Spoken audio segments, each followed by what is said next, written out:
Assalamualaikum warahmatullahi wabarakatuh.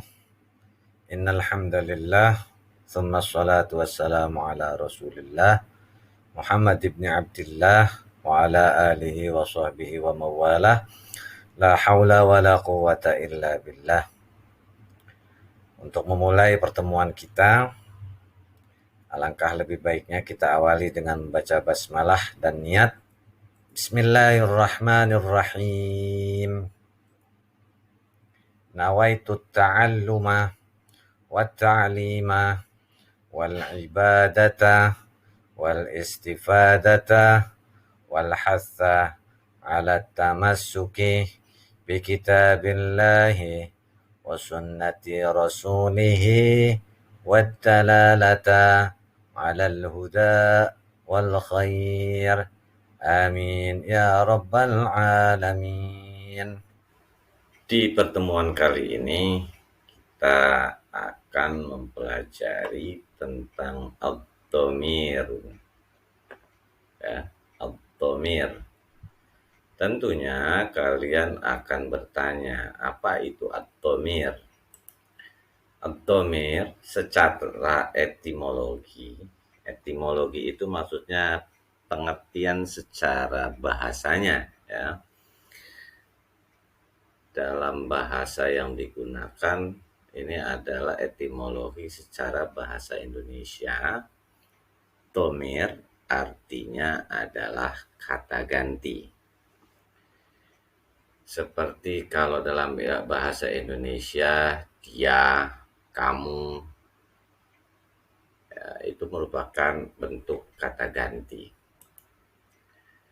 Sedangkan menurut terminologi atau yang disebut dengan istilah, dhamir itu adalah suatu isim. Isim itu maksudnya nama.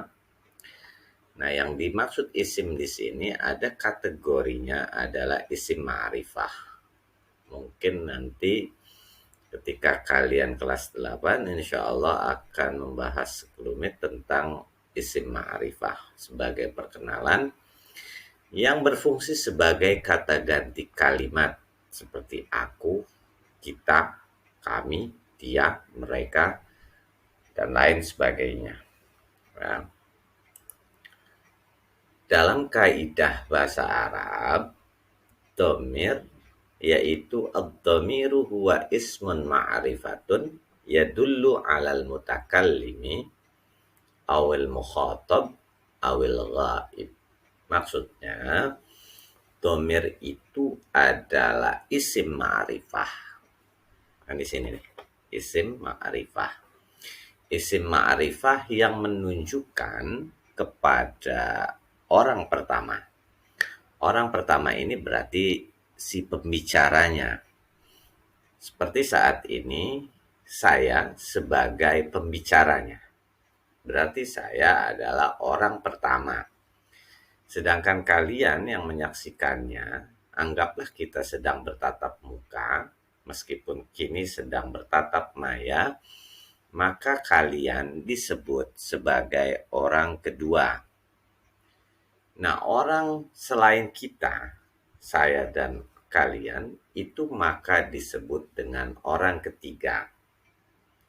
Contoh, saya berbicara dengan anak saya. Ketika saya bertatapan dengan anak saya, maka saya orang pertama dan anak saya adalah orang yang kedua. Ketika saya dan anak saya membicarakan tentang ibu saya yang merupakan nenek dari anak saya, yang pada saat itu ibu saya atau nenek dari anak saya itu tidak ada, maka itu ibu saya atau nenek dari anak saya tersebut dikatakan adalah orang ketiga. Secara umum, dhamir itu terbagi menjadi 3 kelompok. Yang pertama ada dhamir munfasil, yang kedua dhamir muttasil, dan yang ketiga dhamir mustatir. Oleh karena itu, Di pelajaran kali ini kita akan membahas tentang ketiganya.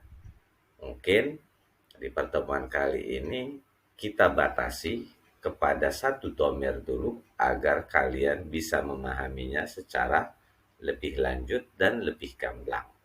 Yang akan kita bahas adalah domir munfasil. Domir munfasil. Apa itu domir munfasil?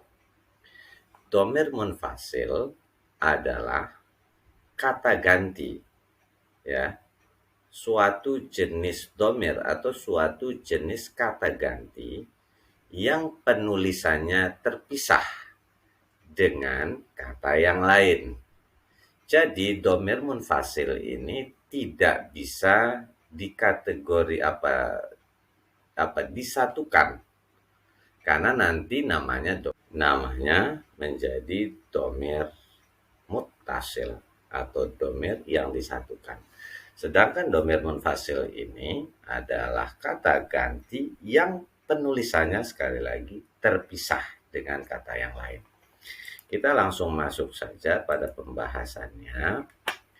Di depan kalian ini ada domir munfasil. Domir yang penulisannya terpisah, dalam arti dia berdiri sendiri domir itu dan bisa disambungkan dengan kata yang lain. Sekarang mari kita sama-sama baca terlebih dahulu. Huwa, huma, hum. Ya, huma, hunna. Anta, antuma, antum. Anti, antuma, antunna. Ana, nahnu. Kalau diberikan nada jadi huwa, huma, hum. Iya, huma, hunna. Anta, antuma, antum. Anti, antuma, antunna. Ana, nahnu. Seperti itu. Huwa itu artinya dia, tapi untuk jenis gender laki-laki. Huwa kata ganti dia artinya dia untuk satu orang. Ini yang dinamakan mufrad. Jadi kalau satu orang itu namanya mufrad. Huma, mereka berdua, tapi masih gendernya laki-laki. Ini yang disebut dengan musanna. Kalau artikelnya berarti double, ya, atau ganda, hanya dua orang. Jadi huwa, huma, huwa satu orang maksudnya mufrad, huma dua orang itu kategorinya musanna, hum mereka berarti lebih dari dua. Ini yang disebut dengan jamak. Jadi satu mufrad, jumlah satu itu mufrad, dua musanna, double, lebih dari dua berarti itu jamak. Nah, huwa, huma, hum ini gendernya atau untuk jenis kelamin laki-laki. Huwa dia satu orang laki-laki. Huma mereka dua orang laki-laki. Hum mereka laki-laki, berarti jumlahnya lebih dari dua.